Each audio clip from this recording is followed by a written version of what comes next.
ሁላችሁንም በጌታችን በኢየሱስ ክርስቶስ ስም ሰላም እላችኋለሁ። እንደምን አላችሁ? ደህና ናችሁ ወይ? ባለፈው ጊዜ የሉቃስ ወንጌልን መጀመሪያ መግቢያ ተመልክተናል። ዛሬ ግን መቅድሙን ደግሞ ትንሽ አብረን እናያለን። መጀመሪያ ግን ከሉቃስ ወንጌል ምዕራፍ 1 ከቁጥር 1 ጀምሮ እስከ 4 ያለውን በጌታችን በኢየሱስ ስም አነባዋለሁ። ከዚያ በኋላ አብረን እንጸልያለን። በእኛ መካከል ስለተፈጸሙት ነገሮች ብዙዎች ታሪኩን የተቻላቸውን ያህል ጽፈውት ይገኛል። ይህም ታሪክ ከመጀመሪያው አንስቶ የዓይን ምስክሮችና የቃሉ አገልጋዮች የነበሩት ያስተላለፉልን ነው። ክቡር ቴዎፍሎስ ሆይ፣ እኔም በበኩሌ ሁሉን ከመሰረቱ በጥንቃቄ ከመረመርኩ በኋላ ታሪኩን ቅደም ተከተሉን በጠበቀ ሁኔታ ልጽፍልህ መልካም ሆኖ ታየኝ። ይህንም የማደርገው የተማርከው ነገር እውነተኛ መሆኑን እንድታውቅ ነው። አሜን። ጌታ አባታችን በዚህ ክፍል ውስጥ ከመቅድሙ ልንማሩ የሚገባ ነገር እንዲያስተምረን መንፈስ ቅዱስ እንዲያበራልን እንጸልያለን። እንጸልይ። ሁሉን የምችል የእስራኤል ቅዱስ እግዚአብሔር አባታችን በጌታችን በኢየሱስ ስም እናከብርሃለን፣ እናመሰግንሃለን። የቃልህ ባለቤት አንተ ነህና የቃልን ብርሃን በመንፈስ ቅዱስ እንድታበራልን በዚህ ሰዓት እንጸልያለን። እኔንም ወገኖቼንም አስተምረን፣ ስለ ስምም ደግሞ ስትል ስማን። አሜን። በዚህ ባነበብኳቸው 4 ቁጥሮች ውስጥ የምንመለከታቸው ብዙ እውነቶች አሉ። ነገር ግን እኔ ሃይላይት ላደርግ የምፈልገው 4 ነጥቦችን ነው። የመጀመሪያው ሉቃስ የጻፈው ታሪካዊ ክስተትን ሉቃስ የጻፈው የሉቃስ ወንጌል ተብሎ የደረሰን እሱ የጻፈው ታሪካዊ ክስተት ማለት በታሪክ ውስጥ የተከሰተ የተደረገ የተፈጸመ እንጂ የግል ፈጠራ አይደለም። ተመልከቱ፣ በቁጥር 1 ላይ በእኛ መካከል ስለተፈጸሙት ይላል። በእርግጠኝነት ነው ሉቃስ የሚናገረው። የተፈጸመ ነገር ነው፣ የተደረገ ነገር ነው። ይህም ደግሞ በሰዎች መካከል፣ በአንድ ሕዝብ መካከል፣ በታሪክ መካከል የሆነ ነው። በእኛ መካከል ስለተፈጸሙት ነገሮች ብዙዎች ታሪኩን የተቻላቸውን ያክል ጽፈውት ይገኛል። እና ከዚህ ክፍል እንደምንመለከተው የጌታችን የኢየሱስ ክርስቶስ ወደዚህ ዓለም መምጣት በመንፈስ ቅዱስ አማካኝነት በቅድስት ድንግል ማርያም ማኅፀን ውስጥ ተጸንሶ ተረግዞ 9 ወር ቆይቶ በእርግዝና ጊዜው ሲደርስ የተወለደ ከዚያም ደግሞ አድጎ በ30ኛው ዓመት ላይ የወንጌል አገልግሎቱን ጀምሮ ሲያስተምር፣ ሲሰብክ፣ ብዙዎችን ሲፈውስ፣ ሲያጽናና፣ ስለ እግዚአብሔር መንግሥት ሲተርክላቸው ለብዙዎችም መጽናትና መዳን ሆኖ ነገር ግን በሐሰት ደግሞ ተወንጅሎ የተሰቀለ የሞተ የተቀበረና ነገር ግን በሦስተኛ ቀን ደግሞ ሞትን አሸንፎ የተነሳ እንደሆነ ብዙዎች ይህንን ነገር በዓይናቸው ያዩት በእጃቸው የዳሰሱት የተመለከቱት ነገር በዚህ ክፍል ላይ እንደምንመለከተው ታሪኩን ለመጻፍ ሞክረዋል። ይሄ የተከሰተው ነገር እውነት ስለሆነ በመካከላቸው የተፈጸመ ነገር ስለሆነ ሞክረዋል።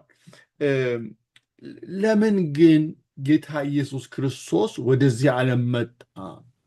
የእግዚአብሔር ልጅ የአምላክ ልጅ ሕያው የሆነ እግዚአብሔር አንድያ ልጁን ወደዚህ ዓለም ለምን እንዲመጣ ፈቀደ ብለን ብንጠይቅ ወደፊት ከወንጌሉ የገባን የምናያቸው ብዙ እውነቶች አሉ።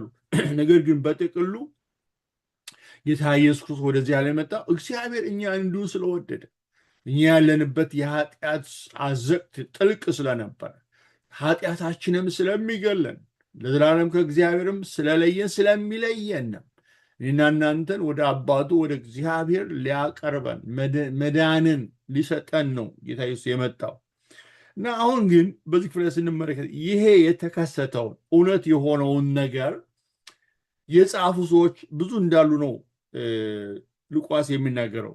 ብዙዎች ታሪኩን የተቻላቸውን ያክል የአቅማቸውን ያክል ጽፈውታል። እዚህ ላይ ሉቃስ እነማን እንደጻፉት እከሌ ነው ብሎ አልተናገረም። ነገር ግን ከእግዚአብሔር ቃልም እንደምናውቀው ለምሳሌ ያክል የማርቆስ ወንጌልን የጻፈው ማርቆስ ወንጌል የሚባል አለ። የማቴዎስ ወንጌል የሚባል በማቴዎስ የተጻፈ አለ። እነዚህ ሰዎች ነገር ግን ስማቸው ያልተጠቀሰ ነገር ግን እነሱም ደግሞ የጻፉት አለ። በዚህ ክፍል ላይ ሉቃስ እነማን እንደሆኑ አልነገረንም። ግን ለሱም ምናልባትም ለመንደርደሪያ አንዳንድ የሐሳብ ጭብጦችን ለማግኘት የረዳው ይመስለኛል። እና ይህንን በሚጠቅስበት ጊዜ ሉቃስ ዝም ብሎ አይደለም እና ማርቆስ ጽፏል፣ ማቴዎስ ሌተር ኦን ግን በኋላ ደግሞ የሐዋርያው ዮሐንስን የወንጌል እንመለከታለን። እሱ ደግሞ ቆይቶ ነው የጻፈው። ነገር ግን በተለይ የሉቃስ ወንጌልን በሚጽፍበት ጊዜ ከሱ ቀደም ብለው የማርቆስና የማቴዎስ ወንጌል እንደተጻፉ ይታመናል፣ ወይም ደግሞ በዛው አካባቢ እንደተጻፉ ይታሰባል። አንዱ በዚህ ክፍል ላይ የምንመለከተው በእውነት ደስ የሚል ነገር እኔና እናንተም ልንማረው የሚገባ ነገር መሰላችሁ። ብዙ ጊዜ ሰው አንድ ነገር በሚያደርግበት ጊዜ ራሱን የሁሉ ነገር ተቀዳሚ ማድረግ ይወዳል። በቃ እሱ ብቻ አድራጊ ፈጣሪ፣ በቃ አልፋ ኦሜጋ ሆኖ መታየት ይሄ የሰው የሁላችንም ችግር ነው፣ የሁላችንም ድካም ነው። ሉቃስ ግን በዚህ ቦታ ላይ ደስ የሚለው ምንድን ነው? እኔ ብቻ ነኝ ጸሐፊው፣ እኔ ብቻ ነኝ አድራጊ ፈጣሪ ሲል እንዲህ ብሎ ሲናገር አንመለከተውም። ለሌሎች እውቅና ሲሰጥ እንመለከታለን። ስማቸውንም እንኳን ባይጠቅስን ማርቆስ ብሎ ወይም ደግሞ ማቴዎስ ብሎ ወይ ከሌ ብሎ ከሊት ብሎ ስማቸውን እንኳን ባይጠቅስ እሱ የመጀመሪያ እንዳልሆነ ሌሎች የተቻላቸውን ያክል እንደጻፉ፣ ነገር ግን ያ እነሱ የጻፉት ደግሞ እሱ ደግሞ በልቡ የመጣው የሚያንገበግበው ሐሳብ ቅደም ተከተሉን በጠበቀ ሁኔታ አልተጻፈም። ለምሳሌ ወደ ማርቆስ ወንጌል ብንመለከት አሁን ሉቃስ እንደጻፉ የጌታ ክርስቶስን መጸነሱን፣ መረገዙን፣ መወለዱን፣ የት እንደተወለደ፣ እንዴት እንደተወለደ፣ በተወለደ ጊዜ በዙሪያው እነማን እንደነበሩ፣ ጊዜው ምን ይመስል ነበር፣ ከዛ በፊት ደግሞ መጥምቁ ዮሐንስን እንዴት ራሱ ወደዚህ ዓለም እንደመጣ አባቱ ዘካርያስን አስመልክቶ እናቱንም ኤልሳቤጥን በተመለከተ ጽፏል ሉቃስ። እና አንዱ ከሉቃስ የምንማረው በጣም ጨዋ ሰው እንደሆነ፣ ሌሎችን ሪኮግናይዝ የሚያደርግ ሌሎች እውቅና የሚሰጥ ሰው እንደሆነ በዚህ ክፍል ላይ እንመለከታለን። እኔና እናንተም በዙሪያችን የተለያየ ጸጋ ያላቸው እግዚአብሔርም በሰጣቸው ጸጋ፣ እግዚአብሔር በሰጣቸው እውቀት፣ እግዚአብሔር በሰጣቸው ጊዜ፣ ገንዘብ፣ በቃ ጌታ አምላካቸውን የሚያገለግሉ ሰዎች አሉ።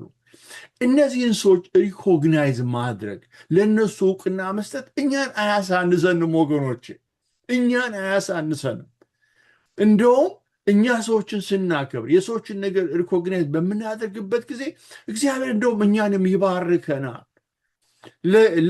ለስራችንም ጥሩ ምስክርነት ይሆናል። የብዙዎች ችግር እነሱ ሁሉ ነገር ካልሆኑ፣ ጀማሪውም ጨራሹም እነሱ ካልሆኑ ስለሌሎች መናገር አይፈልጉም። እንደዛ ከተናገሩ እነሱ የሚያንሱ፣ ሌሎቹ ደግሞ የሚተልቁ ይመስላቸዋል። ግን አይደለም ወገኖች። በተለይ በአንዳንድ አጥቢያ ቤተክርስቲያን ስትመለከቱ ማነው ይህም ቤተክርስቲያን መጀመሪያ እዛ አካባቢ እንዴት ተጀመረ ሲባል 100 ሐሳብ ይነሳል።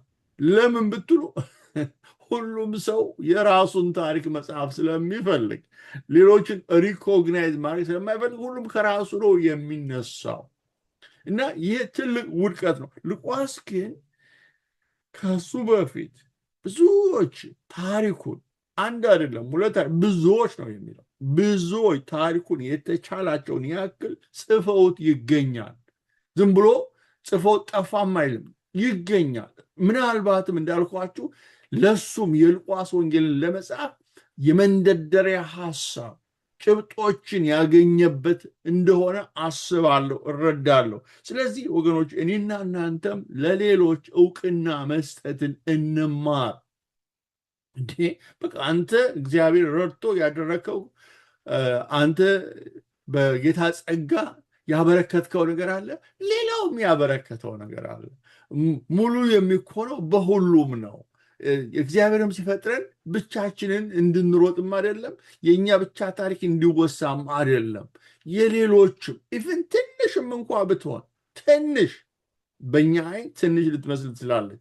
እግዚአብሔር ግን ትንሿንም አይንቅም። እነዚህ ጌታችን ኢየሱስ ክርስቶስ መባ ሰዎች ሲሰጡ ይመለከት ነበር እና ብዙዎች ያላቸውን ብዙ ገንዘብ ሲሰጡ ነበር። ግን ከዚያ መካከል አንድ መበለት መጣ፣ ትንሽ እኮ ነች፣ ትንሽ አመጣች፣ ጣለች። ያን ጊዜ ጌታ ክርስቶስ በመደነቅ ለደቀ መዛሙርቱ ነገራቸው። ያላትን ሁሉ ጣለች፣ ትዳሯን ሁሉ ጣለች ብሎ ለእሷ አገልግሎት ለእሷ ስጦታ ሪኮግኒሽን ሲሰጥ እንመለከታለን። ሌሎች ሁሉ ካላቸው ከተረፋቸው ሰጡ፣ እቤት ደግሞ ብዙ አላቸው፣ እሷ ግን እቤት ስትመለስ ምንም ነገር የላትም ብሎ ያችን ትንሽ ስጦታ ሲያከብርና ለደቀ መዛሙርቱም ሲያስተምራቸው እንመለከታለን። ስለዚህ ያንን ያክል ጌታ ኢየሱስ ክርስቶስ ለሰዎች ትንሽም በእኛ ሚዛን በእኛ መለኪያ ትንሽ የምትመስለውንም እንኳ ሪኮግናይዝ አድርጎ የነሱን አገልግሎት ቦታ የሚሰጥ ከሆነ እኛማ እንዴት ስንት የደከሙ ሰዎች ስንት በገንዘባቸው፣ በእውቀታቸው፣ በጸጋቸው ቤታቸውን በመስጠት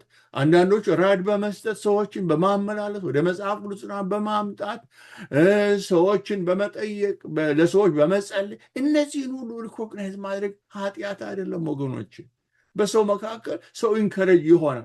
ጌታ ይባርክ እኮ አንተ እንዲህ አደረግ፣ ጌታ ይባርክ የኔ አንቺ እኮ እንዲህ ሰርተሽ ነበር፣ በዚህ ምክንያት ነክሌ ተጽናኑ ማለት ያንን ሰው እንደውም ያበረታተዋል፣ የበለጠ እንዲዘረጋ በጸጋው እንዲያገለግል ይረዳዋል። ስለዚህ እንደ ሉቃስ ሌሎችን ሪኮግናይዝ እናደርግ እንጂ በቃ እኛ ከኤ እስከ ዜድ እኛው ብቻ በመካከል ምንም የለ። አንዳንዶችማ እንደውም ተውት እንኳን ሰውን ሪኮግናይዝ ያደርጉ ለጌታም እንኳ ቦታ አይሰጡ። ሁሉ በሁሉ እነሱ ናቸው። አምላክም ወደ መሆን ጥግም ይሄዳሉ። ሁለተኛ የምንመለከተው እውነት መሰላችሁ በዚህ ክፍል ላይ ወንጌሉ የጻፈው የዓይን ምስክሮችን ዋቢ በማድረግ ነው። ሉቃስ አንዱ ቅድም ሌሎችን ሪኮግናይዝ በማድረግ ለሌሎች እውቅና በመስጠት ጨዋነቱን ትልቅነቱን እንደተመለከትን፣ አሁን ደግሞ እኔ እኮ በዓይኔ አየሁ፣ በጆሮዬ ሰማሁ፣ እኔ የማውቀውን ነው ብሎ ምንም ሲናገር አንመለከተውም። እዚህ ላይ እኔ የመጀመሪያ የዓይን ምስክሮች ከሆኑትና የቃሉ አገልጋዮች ከሆኑት ነው ይሄንን ተቀብዬ የጻፍኩት። ምንም ሲያደባብስ ሲቀባባ የራሱን አስተዋጽኦ ይኸውም የራሱን ስራ ሲያገን ተራራ ሲያሳክለው አንመለከትም። ነገር ግን በጣም አስፈላጊ የሆነ ነገር ነው የጠቀሰው። አንድ ሰው የታሪክ ምስክር ለመሆን የግድ የዓይን ምስክር መሆን የለበትም።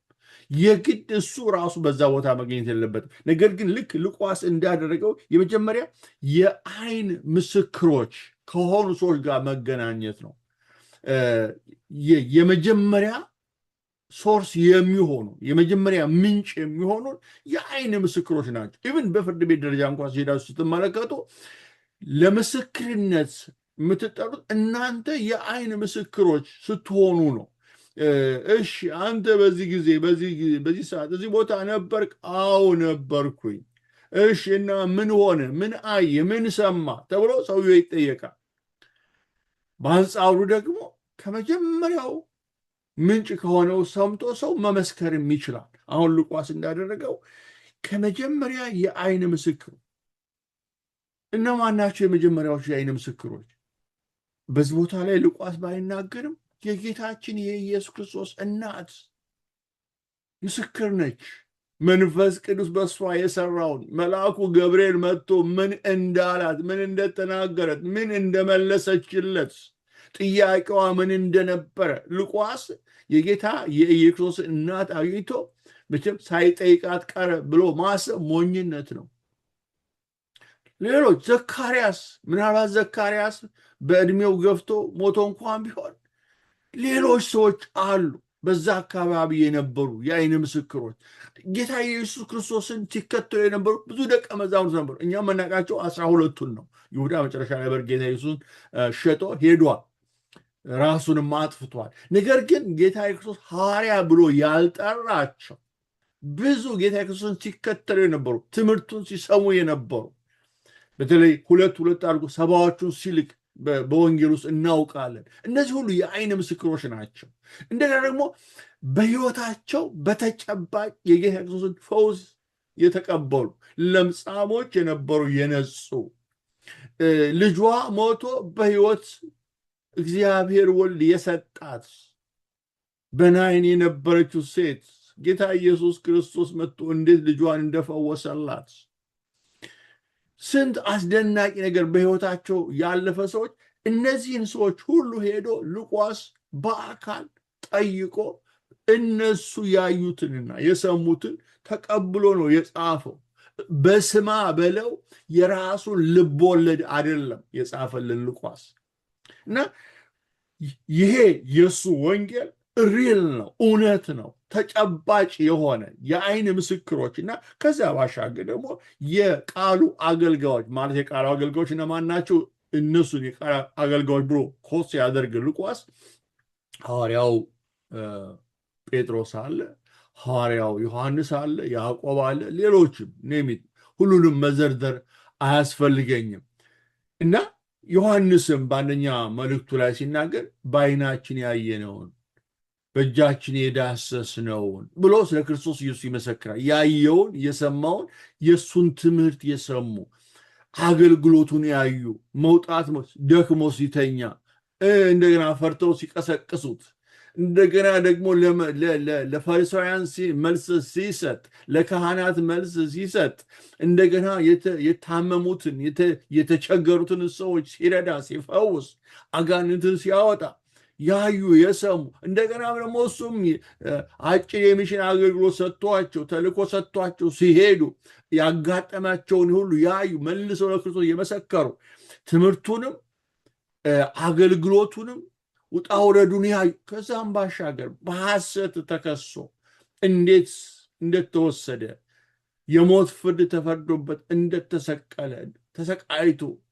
እንደተገደለ እንደተቀበረ ከዛም ሞትን አሸንፎ እንደተነሳ የአይን ምስክሮች የሆኑ የቃሉ አገልጋዮች ነበሩ። ከዚህ ነው ሉቃስ ተቀብሎ የአይን ምስክሮች ዋቢ አድርጎ ወንጌሉን የጻፈው። እንደ አንዳንድ ሰዎች ተረት አይደለም ወንጌል ወገኖች። የአይን ምስክሮች የቃሉ አገልጋዮች ከነሱ ተቀብሎ ነበረ ሉቃስ በአግባቡ። ደግሞ ደስ የሚለው ሉቃስ ቅደም ተከተሉን በጠበቀ ሁኔታ በአግባቡ ተቀብሎ ነው የጻፈው። ስለዚህ በሁለተኛ ደረጃ የመጀመሪያ ወንጌሉ በታሪክ ውስጥ የተፈጸመ ክስተት እንጂ የሰው ፈጠራ እንዳልሆነ፣ ሁለተኛ ሉቃስ ወንጌሉን በሚጽፍበት ጊዜ የአይን ምስክሮችና የቃሉ አገልጋዮች ማለትም ሐዋርያትን ከነሱ ተቀብሎ የጻፈው እንደሆነ እንመለከታለን። በሶስተኛ ደረጃ የምንመለከተው እውነት ምን መሰላችሁ? ወንጌሉ የተጻፈው በጥንቃቄ በመመርመር እና ቅደም ተከተሉን በጠበቀ ሁኔታ ነው። ላንብብላችሁ። ቁጥር ክቡር ቴዎፍሎስ ሆይ ይላል። ክቡር ቴዎፍሎስ ሆይ እኔም በበኩሌ ሁሉን ከመሰረቱ በጥንቃቄ ከመረመርኩ በኋላ ከመሰረቱ ሲል ቅድም እንዳልኳቸው ጌታ ክርስቶስ በመንፈስ ቅዱስ አማካኝነት ከድንግል ማርያም እንደተወለደ ይህንን ሉቃስ ቀድሞ ሰምቷል። ከዛ በኋላ እግዚአብሔር ረድቶት ወደ ምድረ እስራኤል ሲመጣ በተለይ ሐዋርያው ጳውሎስ ቂሳርያ 2 ዓመት ታስሮ በነበረበት ጊዜ እሱ እዛ ነው። ስለዚህ ፈርስት ሃንድ የጌታ የኢየሱስ እናት አግኝቶ እንዴት እንደሆነ ከሷ የሰማ እንደሆነ 100% እርግጠኛ ነኝ። ከነሱ ሰምቶ ነው ኢቭን ያንን የነሱን ዝማሬ በደንብ አድርጎ የጻፈው ሉቃስ። እና በጥንቃቄ እሱ ራሱ እሺ ምን ሆነ? የት ነበርሽ ያን ጊዜ? ስንት ዓመትሽ ሆንሻል ያን ጊዜ ቅዱስ ገብርኤል መጥቶ ይህን የምስራች ሲነግርሽ? እንደው ምን ተሰማሽ? እሱ ያልጻፋቸውን ብዙ ነገሮች የጠየቀና የተረዳ ይመስለኛል። እና በጥንቃቄ መርምሮ ከሌሎች በሰማው ብቻ ሳይሆን ፈረስታን በዓይናቸው ያዩ በሕይወታቸው ያለፉ ሰዎችን ሄዶ እያነጋገረ የተፈወሱ ሰዎችን እየጠየቀ ያገኛቸውን ሁሉ ሰዎች ከነሱ በጥንቃቄ ከመጀመሪያው ጀምሮ ክርስቶስ ኢየሱስ ከመጸነሱ ከመወለዱ ጀምሮ ከመጀመሪያው ጀምሮ ነው የጻፈው። በጥንቃቄ የተጻፈ ነው። ጊዜ ወስዶ ነው የጻፈው። በሌላ መልኩ መሰላችሁ አንድ ከዚህ የምንማረው እኔና እናንተ የምናደርገውን ነገር ስናገር በተለይ እግዚአብሔርን በተመለከተ በእግዚአብሔር በተመለከተ ነገሮችን በጥንቃቄ እናደርጋለን ወይ? በእውነት በጥንቃቄ እግዚአብሔር በሚወደው እግዚአብሔር በሚከብርበት ሰዎችም ደግሞ በሚባረኩበት ሁኔታ እናደርጋለን። አንዳንድ ጊዜ የግብር ይውጣ የምናደርግበት ጊዜ አለ። በቃ እኛ ሰባኪ ስለሆን ብቻ እኛ ዘማሪ ስለሆን ብቻ በቃ ተነስተን የፈለግነውን የምናደርግ ወገኖቼ፣ የምናገለግለው እግዚአብሔር እስከሆነ እኔና እናንተ ነገሮችን በጥንቃቄ በጣም በትህትና ራሳችንን ዝቅ በማድረግ በአግባቡ ልናደርግ ይገባናል። አንዳንድ ጊዜ ይገርመኛል፣ ሰዎች በሰዎች ፊት ሲቀርቡ ወይም በሰዎች ፊት ማድረግ የሚገባቸውን ነገር በጣም በጥንቃቄና በፍርሃት እያደረጉ ወደ እግዚአብሔር ቤት ግን ሲመጣ ምንም ደንታ የላቸውም። ለምሳሌ ያክል ዘማሪዎች ተብለን ተመድበን በምናገለግልበት ሰዓት በሰዓት አንገኝም፣ አንለማመድም። በቃ ነገሮች ሁሉ ግራ የተጋቡ ይሆናል። በቃ እግዚአብሔር የልብን ነው የሚመለከተው እንላለን። ልክ ነው፣ እግዚአብሔር የልብን ነው የሚመለከተው። ግን እንዴ የልብንም ቢመለከት አቀራረባችንም እኮ እግዚአብሔር ያየዋል። ጊዜ ሰጥተን በጥንቃቄ ነገሩን እንዳደረግን መልእክታችንስ ስብከታችንስ እዚህ ሲደርስ አሁን መልእክት መጣልኝ ነው። እንዲህ አይነት ተረት ተረት ማቆም አለብን ወገኖች። እዚህ ሲደርስ መጀመሪያ እግዚአብሔር ሳይናገርህ ነበር የመጣው፣ ሳያስተምርህ ነበር የመጣው። እዚህ ሲደርስ አሁን መልእክት የተለወጠ ፕሌስ ምንድን ነው መልእክት የሚለወጠው? እግዚአብሔር የሆነ ነገር ብሎ እንደገና ደግሞ እዛ ሲደርስ ሰርፕራይዝ ሆንኩኝ አሁን ነገር ተገለጠልኝ ብሎ የነገረህ። ይህ ሁሉ የሚያሳዩ መሰራችሁ ነገራችንን በጥንቃቄ ስለማንዘጋጅ የተለያየ ተረት ተረት እናወራለን። ሰዎችንም ተረት ተረታችንን እናስለምዳቸዋለን። ስለዚህ ሰዎች ደግሞ ምን ይላሉ? የሰው እኮ በቃ እግዚአብሔር ሲናገረው ነው የሚናገረው፣ እዚህ መጥቶ መልእክቱን እኮ ለወጠ። ኧረ እባካችሁ ወገኖች እግዚአብሔርን አናታልለው ሰዎችን እንደምናታልላቸው። ሉቃስ በጥንቃቄ በቦታው ተገኝቶ የዓይን ምስክሮችን አነጋግሮ ቅደም ተከተሉን በጠበቀ ሁኔታ፣ ይሄ ፍትፍት አይደለም ያዘጋጀው። አንዳንድ ጊዜ ፍትፍት አይታችሁ ከሆነ አልጫውንም፣ ቀይኑ ወጥ፣ ጥብሱንም ምንም አብሮ አደበላልቆ ማቅረብ ይቻላል። እኔ መጥፎ ነው ልላችን፣ ግን የእግዚአብሔርን ነገር ፍትፍት ልናደርገው አይገባም። በጥንቃቄ ቅደም ተከተሉን በጠበቀ ሁኔታ እኛ ግራ ተጋብተን ሌሎችን ግራ ማጋባት የለብንም። ስለዚህ ሉቃስ ግን ወንጌሉን የጻፈው በጥንቃቄ በመመርመርና ከዚያም ደግሞ ቅደም ተከተሉን በጠበቀ ሁኔታ ነው። ሲጀምር የሚገርም ነው፣ ፍጻሜው ስትመለከቱም የሚገርም ነው። እና እኔና እናንተም በአገልግሎታችን ይህንን የመሰለ ነገር ብንለማመድ እግዚአብሔር ይከብራል፣ ሰዎች የሚጠቀሙ። የመጨረሻ በዚህ ክፍል ላይ የምንመለከተው ቁጥር 4 ላይ ይህንንም የማደርገው የተማርከው ነገር እውነተኛ መሆኑን እንድታውቅ ነው። እና ወንጌሉን የጻፈው ሉቃስ ወዳጁ ቴዎፍሎስ እውነትን እንዲያውቅ ነው። በቃ ይሄ ቴዎፍሎስ የሚባለው ወዳጁ ወንጌሉን ሰምቷል፣ ተመስክሮለታል፣ ጌታ ኢየሱስንም አዳኙ አድርጎ ተቀብሏል ብዬ አምናለሁ። ነገር ግን በእምነቱ የበለጠ እንዲጸና፣ በእምነቱ የበለጠ እንዲደረጅ፣ ጠንካራ እንዲሆን ስለተማረው ትምህርት በቂ እውቀት እንዲኖረው፣ በቂ ማስረጃ እንዲኖረው፣ እውነትን እንዲያውቅ ብሎ ይህንን ጻፈለት። እኔ ይህንን ስመለከት በጣም በጣም በጣም በጣም እደነቃለሁ ወገኖቼ። መግቢያውም ላይ ባለፈው ተናግሬ ያለሁኝ ሉቃስ ለአንድ ግለሰብ ይህን ያህል ጥንቃቄ ወስዶ ሲጽፍ ይህንን የሚያክል እንዳሁኑ ጊዜ ኮምፒውተር፣ ታይፕራይተር፣ ሌላ የሚባል ነገር አልነበረም። ወረቀት እኔና እናንተ እንደምናገኘው በቀላሉ የሚገኝበት ጊዜ አይደለም። በጣም ቀለሙም ለማግኘት ቀላል አይደለም። የሚጻፍበትም ነገር ቀላል አይደለም። እንኳን እንደዛ ረጅም ነገር ቀርቶ አጭር ነገር ለመጻፍ እንኳን ኮስት ያደርጋቸዋል ብዙ ነገር። ነገር ግን ሉቃስ ወዳጁ እውነትን እንዲያውቅ ስለሚፈልግ ኤክስትራ ማይል ሲሄድ እንመለከታለን። ዋጋ ሲከፍል እንመለከታለን። ጊዜውን ሲከፍል እውቀቱን ሁሉ ያለውን አሟጦ ኢቭን ፊዚካሊ በሚያደክመው ከአንዱ ቦታ ወደ ሌላ ቦታ ሰዎችን ለማግኘት የመጀመሪያ የአይን ምስክሮችን፣ የቃሉ አገልጋዮች ሐዋርያትን በያሉበት በተቻለው መጠን ፈልጎ አግኝቶ ከነሱ ለመስማት የወሰደው ጊዜ የወሰደበት አቅምና ሁኔታ ገንዘብ ቀላል እንዳይመስላችሁ። ግን ይህን ያደረገው ለማን ነው? ለአንድ ሰው ነው። ለአንድ ሰው። አንዳንድ ጊዜ እኛ አገልግሎታችን በጣም ለብዙ ሺህ ሰው ካልሆነ በስተቀር ያገለገልን አይመስለንም።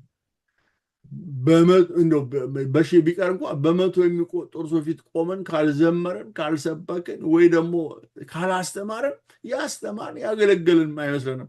አሁን ግን ሉቃስ ለማን ነው ይሄንን ወንጌል የጻፈው? ለአንድ ሰው እኮ ነው ወገኖች። ቴዎፍሎስ ለሚባል ሰው እሱ እውነትን እንዲያውቅ በተማረው ትምህርት ላይ የጠለቀ የበሰለ መልካም የሆነ የእግዚአብሔር ሐሳብና ፈቃድ የበለጠ እንዲረዳ ብሎ ነው የጻፈው። እኔና እናንተ ለምናገለግላቸው ሰዎች ምን ያክል ዋጋ እንከፍላለን? በእውነት ጌታ ጸጋውን ያብዛለን። አዎ ሉቃስ ለአንድ ሰው ነው ይህን ወንጌል ሲጽፍ የጻፈው።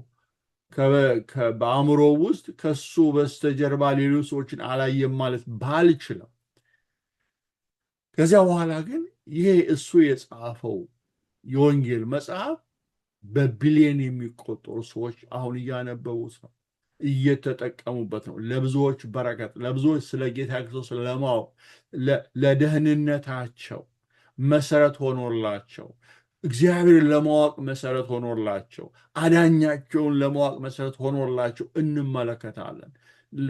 እኔና እናንተ በጥራት እግዚአብሔር በሰጠን በጥንቃቄ በአግባቡ ለአንድም ሰው ወገኖች የምናደርግ ከሆነ እግዚአብሔር ያንን ያበዛዋል፣ ያንን ያትረፈርፈዋል። ስለዚህ በጥንቃቄ ሌሎቹን ለመጥቀም ብለን እናድርግ። እግዚአብሔር ይከብራል፣ ሰዎችም ይጠቀማሉ። ዛሬ በመግቢያ እንደ መቅድም ያየነው ነው። በተከታታይ የሉቃስ ወንጌልን እንመለከታለን። አሁን በተማርነው ትምህርት ወይም ባየነው ክፍል ላይ ጌታ ለእኔና ለእናንተ ማስተዋል እንዲሰጠን እንጸልይ። ሁሉን የምትችል የእስራኤል ቅዱስ እግዚአብሔር አባታችን ሆይ እናከብርሃለን፣ እናመሰግንሃለን። ጌታ ወንጌላዊ ሉቃስ በሚገርም ሁኔታ ይህንን ያንተን ቃል በመንፈስ ቅዱስ ተመርቶ በትጋት በጥንቃቄ በትህትና የሌሎቹን አገልግሎት ሳያሳንስ ራሱን ሳያገዝፍ ጌታዊ ጻፈ። ወዳጁ ቴዎፍሎስ እውነትን እንዲያውቅ በተማረው ትምህርት ጸንቶ እንዲቆም ለማድረግ ብሎ ይህንን የሚያክል ማይል ተጉዞ አገለገለው። አቤቱ እኛም ጌታ ሆይ በትህትና በጥንቃቄ ስለ ሌሎች እንድናገለግል አንተነ በመፍራት እንድናገለግል መንፈስ ቅዱስን አቤቱ ጸጋን አብዛልን።